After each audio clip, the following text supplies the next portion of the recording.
Bonjour à toutes, bonjour à tous. Emmanuel Macron en visite dans la région. Demain, le président de la République se rend à Vesoul, en Haute-Saône. Il doit notamment échanger avec des syndicats agricoles et apporter son soutien à la profession en amont du salon de l'agriculture. Une opération de sauvetage pour secourir un chien, c'est ce qui a occupé les pompiers du Grimpe, le groupe d'intervention en milieu périlleux ce week-end. Ils ont été mobilisés à Cormeaux-le-Grand, au cirque du bout du monde. L'animal s'était coincé dans une faille, il a finalement pu être récupéré sain et sauf et rendu à son maître. C'est un investissement historique dans le secteur de l'aéronautique. Le groupe Safran a annoncé un projet d'ampleur de 70 millions d'euros destiné au site du Creusot en Saône-et-Loire.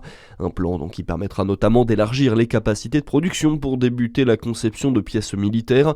Mais à quoi va servir cette enveloppe? Plus de détails avec vous, Samuel Wagon. Oui, c'est un budget colossal débloqué par Safran, 70 millions d'euros qui serviront avant tout à l'extension du site bourguignon. Plus 9000 m2 à l'horizon 2029, de l'espace supplémentaire pour la conception de nouvelles pièces destinées aux avions Rafale et au Boeing 777. Le site s'ouvre donc au marché militaire et fabriquera désormais des pièces spécifiques du M88, le moteur de ces avions de combat. L'usinage débutera dès cette année, permettant la création d'une centaine de postes en plus d'ici 2032. À terme, entre 190 et 240 emplois devraient être créés sur le site du Creusot. À noter que 25 millions d'euros avaient déjà été injectés sur le site ces 2 dernières années.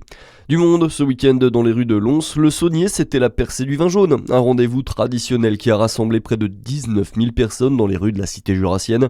Quelques débordements sont venus émailler la fête, quelques cas de violence sur fond d'ivresse et de conduite en état d'ébriété notamment. Dans le reste de l'actualité, la fin d'un marathon budgétaire qui aura duré plusieurs mois. L'Assemblée nationale examine cet après-midi 2 motions de censure déposées par la gauche et le Rassemblement national.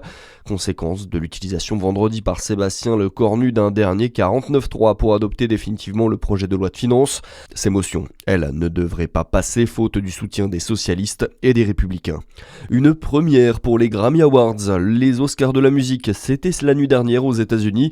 Le portoricain Bad Bunny a remporté le Grammy du meilleur album et c'est la première fois qu'un opus espagnol est consacré.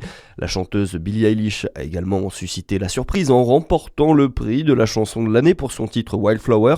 2 artistes qui en ont profité pour dénoncer la police américaine de l'immigration, l'ICE.